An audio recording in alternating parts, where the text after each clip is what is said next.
Hello students, we have the last part of the chapter. It's a very big part, system of linear equations, its solutions. So we introduce in this way. Suppose AI's, BI's, CI's and DI's are different constants where I ranges from 1 to 3. Then if a1x plus b1y plus c1z is equal to d1, a2x plus b2y plus c2z is equal to d2, and a3x plus b3y plus c3z is equal to d3. These are it is three equations, linear equations in three variables x, y, z. Then it forms a system of linear equations in three variables. To solve these equations, if we properly see the nature of the products and sum through which these equations have been built up. So one matrix A can be taken as a coefficient matrix comprising of all kinds of coefficients of x, y, z. As you can see, the first row consists of the coefficients of x, y, z from first equation. Second row as elements which are nothing but coefficients of x, y, z in the second equation, and third row a3, b3, c3 coefficients of the variables x, y, z in the third equation. So such a matrix is called as coefficient matrix. The right hand side matrix denotes nothing but d1, d2, d3 as a matrix which is having 3 rows and 1 column.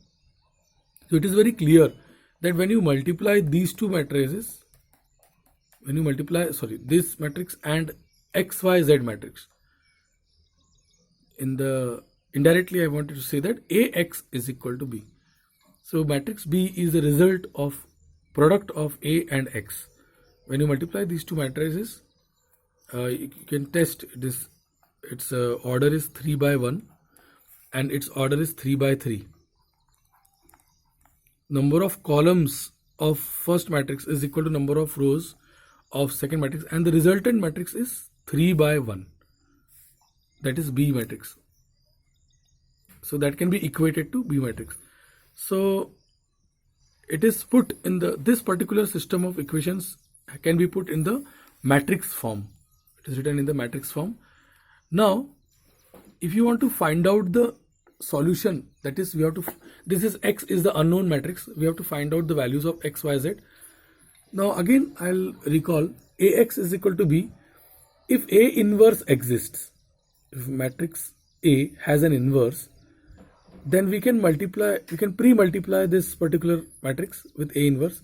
So A inverse into AX is equal to A inverse into B, but associative law helps us to understand that A inverse into A becomes I, and then Ix is equal to X, then A inverse B. So this is the value of unknown matrix. It means that we need to find A inverse and then we have to multiply with the B matrix. Then we can get a 3 by 1 matrix, and that is nothing but giving you the values of x, y, z.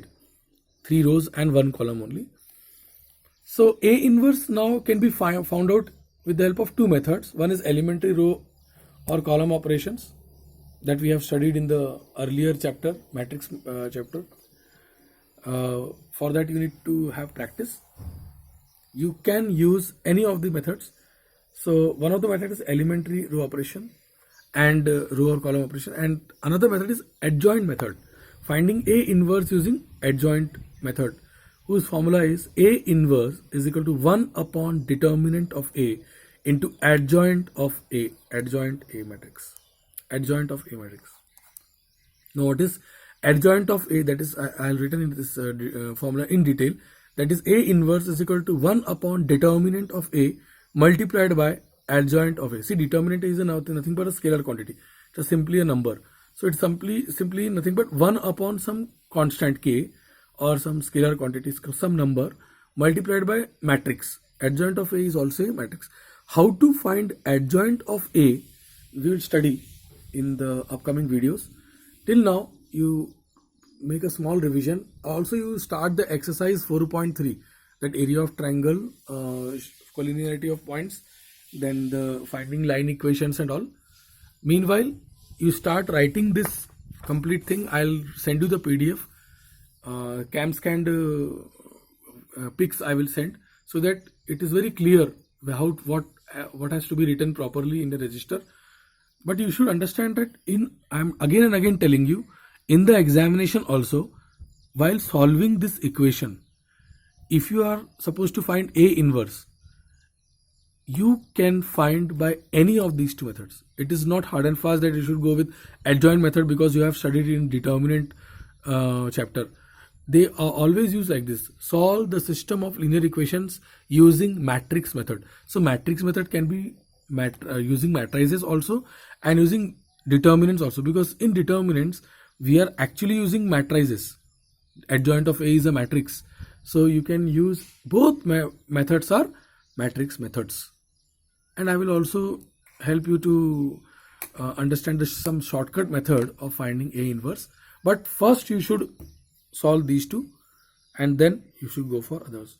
Okay, we'll solve together few equations, and then you will be able to understand. But first I will tell you how to find adjoint of A using minors and cofactors and all, and that I'll introduce in the upcoming videos, most probably in the evening or from tomorrow.